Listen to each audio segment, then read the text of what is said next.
Now we will be doing the poem Aunt Jennifer's tiger. अब हम उसे revise करेंगे। Written by Adrienne Rich. Adrienne Rich एक feminist poet थी, American poet है। तो ये पोएम एक अमेरिकन पोएट एड्रीन रिच लिख रही है और वो अपनी समाज की ऐसी ही टॉर्चर्ड वुमेन के लिए आवाज उठा रही है। इस पोएम में she has taken the example of a oppressed and suppressed lady, and the name of that lady is Aunt Jennifer. Actually, she is talking about Aunt Jennifer, but she is elaborating a bigger scenario. She is talking about all those women who are tortured by their male counterpart. वो हर उस औरत के बारे में बात कर रही है जो मर्द के डोमिनेंस का शिकार है। वो एग्जाम्पल एक का ले रही है, लेकिन बात वो सभी की कर रही है। कैसे पोएम शुरू होती है? पोएम का एक छोटा सा बैकग्राउंड है।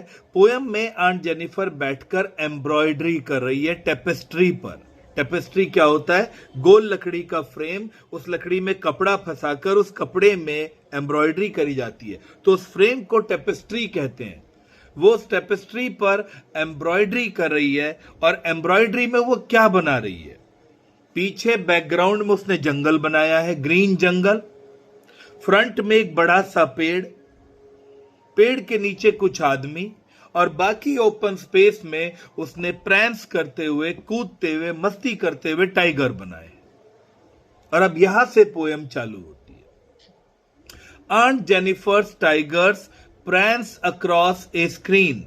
आंट जेनिफर के टाइगर जो हैं वो स्क्रीन पर इधर उधर प्रैंस कर रहे हैं, जंप करते हुए बनाए हैं उसने, कूदते फांदते टाइगर बनाए हैं, खेलते कूदते टाइगर बनाए हैं, मस्ती करते टाइगर बनाए हैं। Bright topaz denizen of the world of green. The tigers are bright coloured. The tigers are topaz coloured. Topaz is a precious yellow coloured stone. The tigers are compared to topaz directly. Metaphor. Aunt Jennifer's tigers prance across a screen. Aunt Jennifer के tiger screen पर jump कर रहे हैं। Bright coloured they are, बड़े bright colour के ऊन से, बड़े ब्राइट कलर के वूल से वो उन टाइगर्स की एम्ब्रॉयडरी कर रही है। They are topaz coloured, they are yellowish coloured, and they are the denizen, they are the citizen of the world of green. और वो टाइगर ग्रीन वर्ल्ड के सिटीजन है, उस पीछे दिखाए जाने वाले, दिखने वाले हरे भरे जंगल के सिटीजन है। What is the significance of green world over here? यहां पर ग्रीन वर्ल्ड का क्या सिग्निफिकेंस है? Green world represents a world, it represents a world where there is no discrimination on the basis of gender. जंगल में gender को लेकर कोई discrimination नहीं होता। शेर कभी शेरनी से ये नहीं कहता तू घर में बैठ, बच्चे पाल, खाना मैं लेकर आऊंगा। नहीं, वहां शेर शेरनी को इसलिए नहीं मारता कि भाई I am male, you are female, तुझे मेरे अंडर ही रहना पड़ेगा। नहीं, वहां सब बराबर है।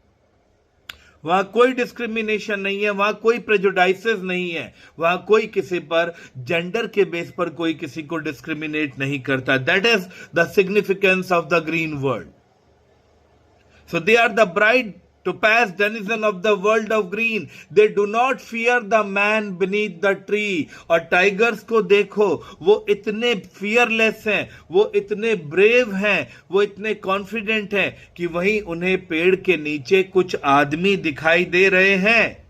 But they do not fear the man beneath the tree. पेड़ के नीचे बैठे हुए, खड़े हुए, बैठे हुए उन आदमियों से उन्हें बिल्कुल डर नहीं लगता।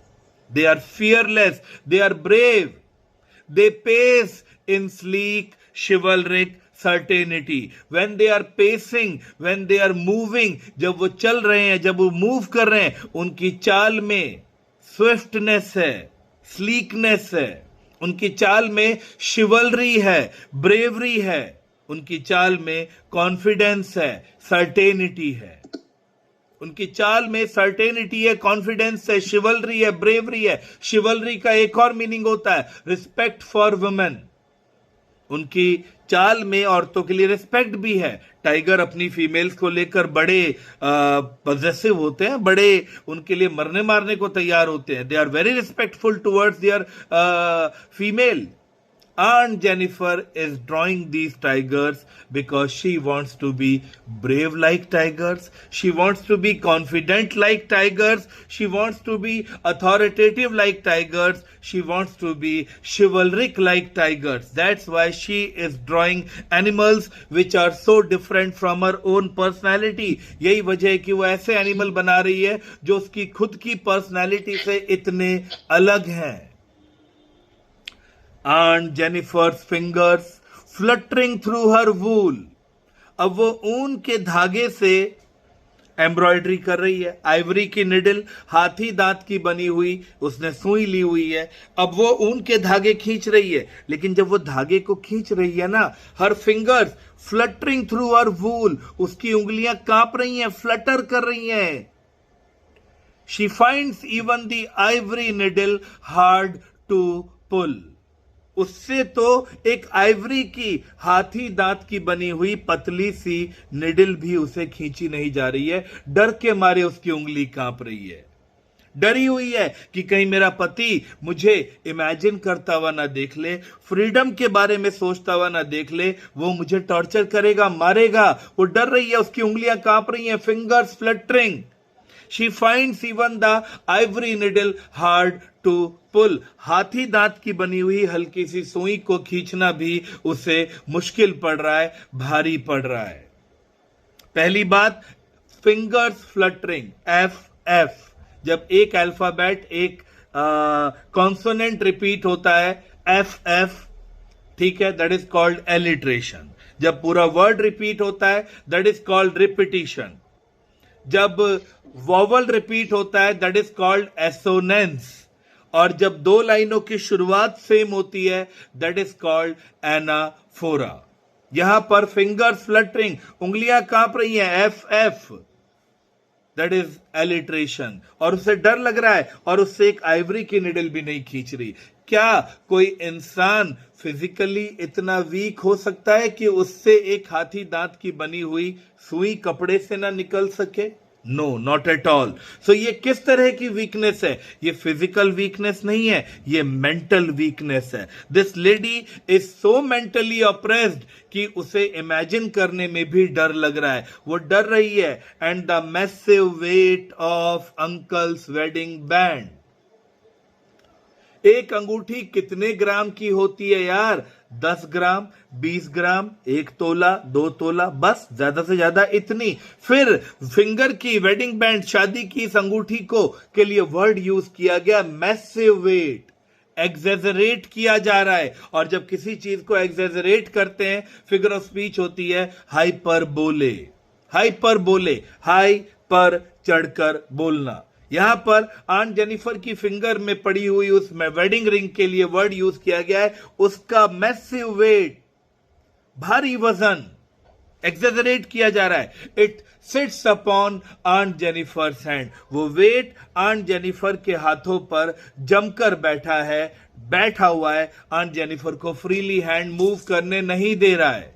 वो आंट जेनिफर के हाथों में वो वेट जमकर बैठा हुआ है. वेट बैठा हुआ है.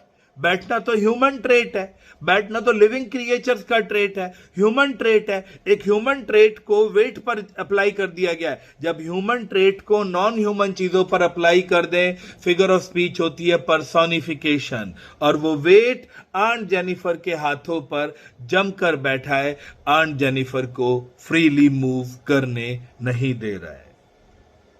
When aunt is dead, जब ये आंट मर जाएंगी. When aunt is dead, जब आंट मर जाएंगी. अभी तक ऊपर पर्सनल नाउन पर, प्रॉपर नाउन पर गेम चल रही थी. Aunt Jennifer, Aunt Jennifer. अब उसने कॉमन नाउन ले लिया आंट. अब समाज की हर औरत के बारे में बात कर रही है कि अगर आंट जेनिफर मर भी गई, her terrified hands, Aunt Jennifer के टेरिफाइड हाथों को तब भी मुक्ति नहीं मिलेगी. अब गौर से सोचने वाली बात है, हाथ डरे हुए हैं या आंट जेनिफर? आंट जेनिफर डरी हुई है. टेरिफाइड किसके आगे लगना चाहिए था? आंट जेनिफर के आगे. हमने एडजेक्टिव को ट्रांसफर कर कर हम कहां लिया है? हैंड्स के आगे. जब एडजेक्टिव को ट्रांसफर कर देते हैं, फिगर ऑफ स्पीच होती है transferred epithet. Figure of speech होती है ट्रांसफर्ड एपिथेट.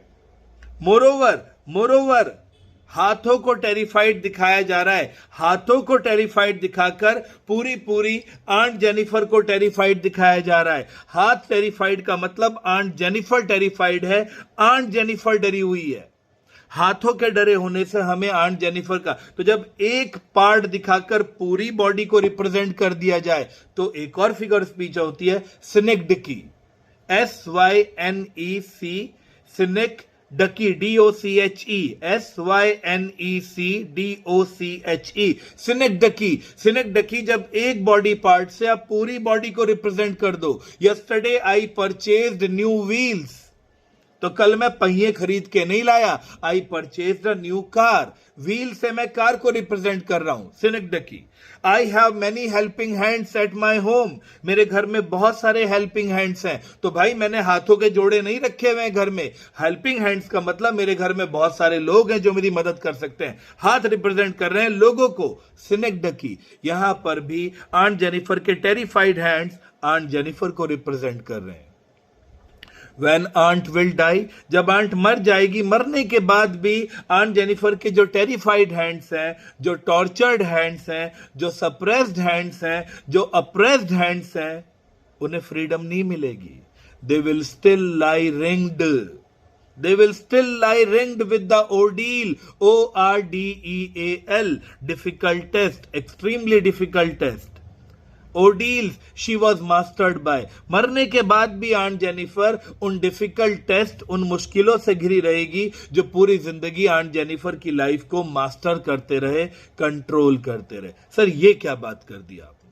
मरने के बाद तो लोगों को सैल्वेशन मिल जाती है, मरने के बाद तो लोग फ्री हो जाते हैं, ये आप कैसी बात कर रहे हैं? माय लॉर्ड, ये किसी एक आंट जेनिफर के मरने की बात नहीं कर रहा हूं। एक आधी मर भी गई तो समाज में क्या फर्क पड़ेगा? एक आदि मर भी गई तो समाज में क्या फर्क पड़ेगा? Our society is full of so many Aunt Jennifer. समाज के हर घर में, हर कोने में आपको ऐसी आंट जेनिफर्स मिलेंगी। एक आदि के मरने से कोई फर्क नहीं पड़ने वाला है। इसीलिए तो पोइट कह रहा है मरने के बाद भी आंट जेनिफर डिफिकल्टीज से घिरी रहेंगी। रिंग्ड के 3 मीनिंग है। रिंग्ड का पहला मीनिंग है सराउंडेड, मरने के बाद भी आंट जेनिफर की लाइफ में ये डिफिकल्टीज, चारों तरफ से आंट जेनिफर घिरी रहेगी, सराउंडेड रहेगी। रिंग्ड का दूसरा मीनिंग है रिंग, मरने के बाद भी आंट जेनिफर के हाथ में ये रिंग पड़ी रहेगी। और रिंग का तीसरा मीनिंग है सर्कस के उस रिंग का वो जानवर जो अपने मास्टर की इजाजत के बगैर सर्कस के रिंग से बाहर नहीं निकल सकता। आंट जेनिफर भी सर्कस के उस रिंग की तरह ही तो, एक एनिमल की तरह ही तो है जो अपनी मर्जी से उस रिंग से बाहर नहीं आ सकती। इसलिए क्वेश्चन आता है, will the death of Aunt Jennifer create any change in the society? No, because the death of 1 or 2 Aunt Jennifer is not going to bring any change in the society, because our society is full of so many Aunt Jennifers. सबका salvation जरूरी है, सबका emancipation जरूरी है, सबका ऊपर उठना, बाहर निकलना जरूरी है। And the tiger she has drawn on the panel, लेकिन टाइगर जो आंट जेनिफर ने पैनल पर बनाए हैं, टेपेस्ट्री पर बनाए हैं, उन पर कोई फर्क पड़ेगा? आंसर नो, उन पर कोई फर्क नहीं पड़ेगा। वो प्रैंक्स कर रहे थे, वो कर रहे हैं, वो करते रहेंगे। वो प्राउड थे, वो प्राउड हैं, वो प्राउड रहेंगे। वो कॉन्फिडेंट थे, वो कॉन्फिडेंट हैं, वो कॉन्फिडेंट रहेंगे। उन पर कोई फर्क नहीं पड़ेगा। इनडायरेक्टली ये टाइगर समाज के किस एंटिटी को रिप्रेजेंट करते हैं? इनडायरेक्टली ये टाइगर समाज के मेल को रिप्रेजेंट करते हैं। समाज का मेल भी तो टाइगर्स की तरह बिंदास है, पावरफुल है, कॉन्फिडेंट है, अथॉरिटेटिव है, फियरलेस है। उसे कोई डर नहीं है, वो तो एंजॉय कर रहा है। टाइगर भी इंजॉय कर रहे हैं। और आंट जेनिफर किसकी तरह बनना चाहती है? आंट जेनिफर टाइगर्स की तरह बनना चाहती है। इनडायरेक्टली आंट जेनिफर किसकी तरह बनना चाहती है? वो समाज के मर्दों की तरह बनना चाहती है। She wants the equality like males in the society. इस पोएम से मैं एक बड़ा गुगली क्वेश्चन पूछता हूं। आज भी मैंने अपने यूट्यूब में डाला था ये वाला क्वेश्चन कि आंट जेनिफर हमें वैसे तो दिखाई दे रही है that she is an apprised lady, उसे अप्रेस किया गया है, वो इस मेल डोमिनेटेड समाज में अप्रेस्ड है, मेल डोमिनेटेड समाज का शिकार है वो। अगर मैं बोलूं आंट जेनिफर खुद एक अप्रेसर है, तो आप किस एंगल से सोचोगे? यस, अनडाउटेडली आंट जेनिफर खुद भी एक ऑपरेसर है।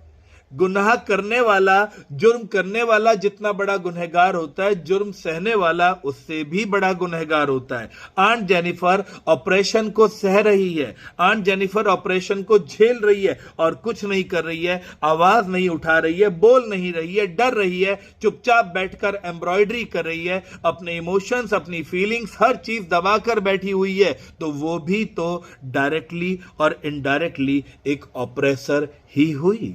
This is the poem Aunt Jennifer's Tiger written by Adrienne Rich. I hope समझ में आ गई तुमको अच्छे से।